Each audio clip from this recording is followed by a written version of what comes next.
Bom, pessoal, hoje a gente vai dar continuidade nas videoaulas sobre algoritmo de ordenação. Os slides dessa videoaula eles são disponibilizados no livro Projeto de Algoritmos do professor Ziviani da UFMG. E o primeiro algoritmo que a gente vai trabalhar é o algoritmo de ordenação por seleção. Esse é um dos algoritmos mais simples que tem. Esse algoritmo, como é que é o funcionamento dele? Você tem um vetor, por exemplo, um vetor de 6 posições, e aí você vai selecionar o menor item desse vetor. Por exemplo, se for um vetor de inteiros, você vai selecionar o menor número. Se for um vetor de caracteres, você vai selecionar o menor item da ordem alfabética. Por exemplo, letra A, letra B, depois em seguida C, D e E.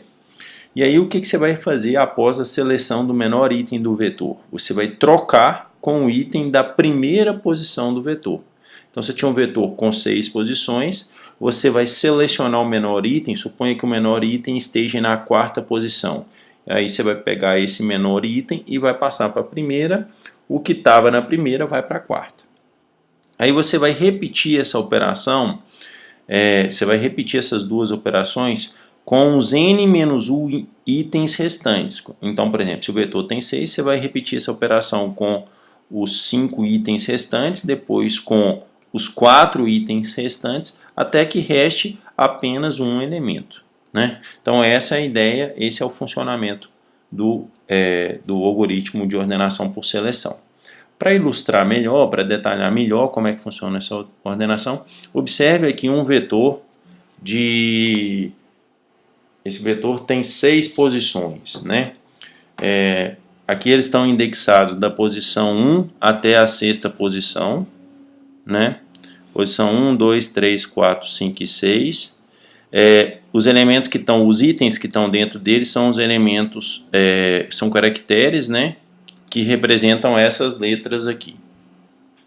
Bem, como é que o algoritmo funciona? Dentre os 6 itens, eu vou selecionar o menor. Qual que é o menor desses 6 itens? O item A. O item A é o menor. E eu estou na primeira posição, então o que eu tenho que fazer? Eu tenho que passar o A para a primeira posição e o que estava na primeira posição eu vou colocar para o lugar do A. Foi isso que aconteceu. Então, na iteração aqui de baixo, o A foi para a primeira posição e a letra O foi para a 6ª posição. Eu vou agora executar esse mesmo algoritmo para 5 posições restantes, n-1 posições restantes. Então, dessas 5 aqui, qual que é o menor? Qual que é o menor elemento? A gente sabe que o menor elemento é o elemento D. Então, eu vou passar o D para a 2ª posição, aqui ele está na 2ª posição, e o que estava na 2ª posição eu passo para o lugar de D, que é o R. Aí sobram aqui 4 elementos, desses 4 elementos eu vou encontrar o menor. O menor dele, eu vou selecionar o menor desses elementos é o E. Então o que eu vou fazer? Eu vou pegar o E, vou colocar ele na 3ª posição, e o que estava na 3ª posição eu vou colocar na 4ª posição, que é o local do E. Aí sobrou aqui 3 elementos, 3 itens. Qual é o menor desses 3 itens? O N. Então o que eu vou fazer? Eu vou pegar o N, colocar ele na 4ª posição, e o que estava na 4ª posição eu coloco no lugar de N, que no caso aqui é a 5ª posição. Sobrou 2 itens, o R e o O. Qual que é o menor deles? O O. Então eu coloco o O na 5ª posição, e no lugar, o que estava na 5ª posição eu coloco no lugar do O. Então, desta forma, eu tenho a ordenação do vetor. As chaves em negrito sofreram uma troca entre si. Então, aqui todas as chaves que estão em negrito é porque sofreram uma troca entre si. Então, pessoal, essa é a ideia principal. Agora nós vamos ver como que isso é implementado na linguagem de programação C. Esse exemplo aqui, eu tenho uma função, ela chama seleção. Essa função não retorna nada. E essa função tem 2 argumentos. Um primeiro argumento, que é o vetor, que eu represento aqui por A. E eu tenho um segundo elemento, que é o tamanho do vetor, que eu represento aqui por N. Esse cara, o N, ele é do tipo índice. esse n poderia ser até mesmo um int, não teria diferença. O vetor, ele é do tipo item. Esse tipo item, ele pode ser um char, ele pode ser um inteiro, né? Ele pode ser um float, vai depender, o tipo item pode variar. O tipo índice, aqui depois em seguida eu declaro 3 variáveis, que é do tipo índice, que vocês podem considerar como se fossem inteiros, né? E eu declaro uma variável x auxiliar, que é do tipo item, que é do mesmo tipo do vetor. Então, se o vetor for do tipo char, né, x vai ser char. Se o vetor for do tipo int, x vai ser int. Eu tenho aqui dois for. Nesse primeiro for, esse é um for que varia da primeira posição. Observe que ele não varia de 0. Aqui a indexação está ocorrendo pela primeira posição. E ele vai até a penúltima posição, né? Ele vai da primeira até a penúltima, porque n é o número de posições que tem no vetor, o tamanho do vetor. Então ele vai variar da primeira posição até a penúltima posição. Min é o índice do menor elemento. Inicialmente, o menor elemento vai ficar na primeira posição, né? Porque i vale 1. Então, na primeira iteração aqui, como i vale 1, o menor elemento vai ficar na primeira posição. Depois, quando o i for variar, né, o i vai passar a valer 2, aí o 2 representa o segundo menor elemento. Depois o i vai para 3, o 3 representa o terceiro menor elemento e assim por diante, até chegar no penúltimo menor elemento, né? Esse for aqui, gente, é o principal do algoritmo. Esse for aqui é responsável por selecionar, por isso que o algoritmo chama seleção, o menor elemento. Então, naquele exemplo anterior, esse for aqui, ele vai selecionar o índice de menor elemento, que é o da sexta posição, né? Então, após a execução do for, min vai valer 6, porque é o menor elemento dos elementos que existem no vetor, né? Então, como é que ele faz? O j ele começa da posição i mais 1, porque não faz sentido ele começar da posição 1. Por quê? Porque você tem que fazer uma comparação com os demais elementos. Então, inicialmente j vai valer 2, j vai variar até a última posição. Aí eu vou fazer um teste.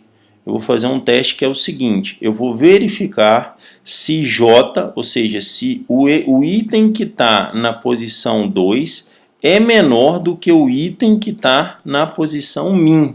Como min vale 1 inicialmente, eu testo a primeira posição do vetor com a segunda posição do vetor e vejo qual é a menor. Se, por exemplo, a segunda posição do vetor for menor, eu atualizo o valor do min. Então, min deixa de valer 1 e passa a valer j, que vai representar o menor elemento. Eu faço isso várias vezes até chegar no final do vetor.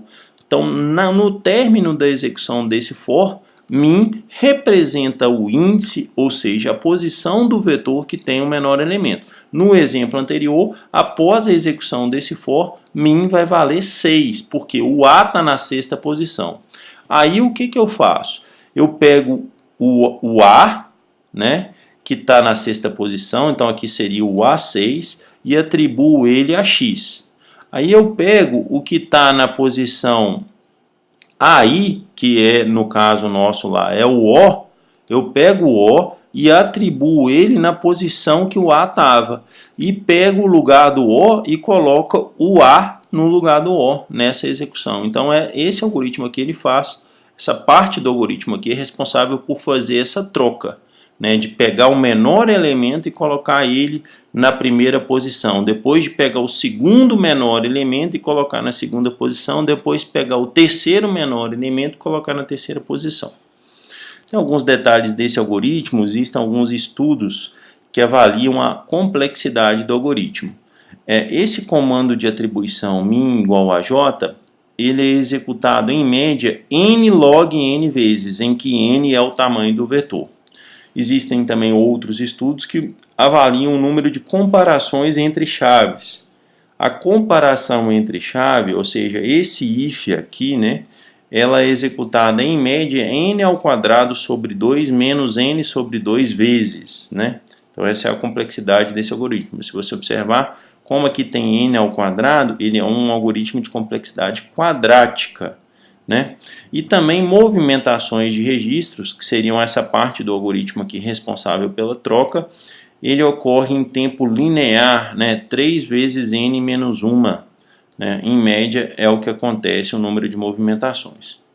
Então aí, pessoal, vantagens da ordenação por seleção: custo linear para o número de movimentações de registro, não é quadrático, é linear, ou seja, ela depende do tamanho do vetor. E o algoritmo a ser utilizado para arquivos com o algoritmo a ser utilizado para arquivos com registros muito grandes, né? E é muito interessante para arquivos pequenos. Então você tem registros, você tem dados muito grandes, por quê? Porque as trocas não são muitas, as trocas que são feitas não são muitas, né?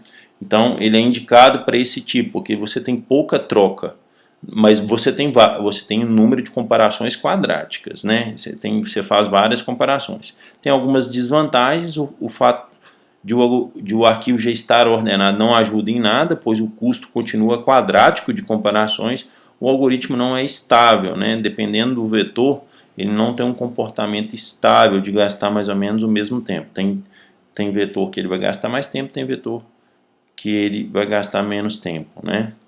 Então, ele não é estável nesse sentido. Então, pessoal, é isso. Esse foi o algoritmo de ordenação por ordenação. Até a próxima videoaula.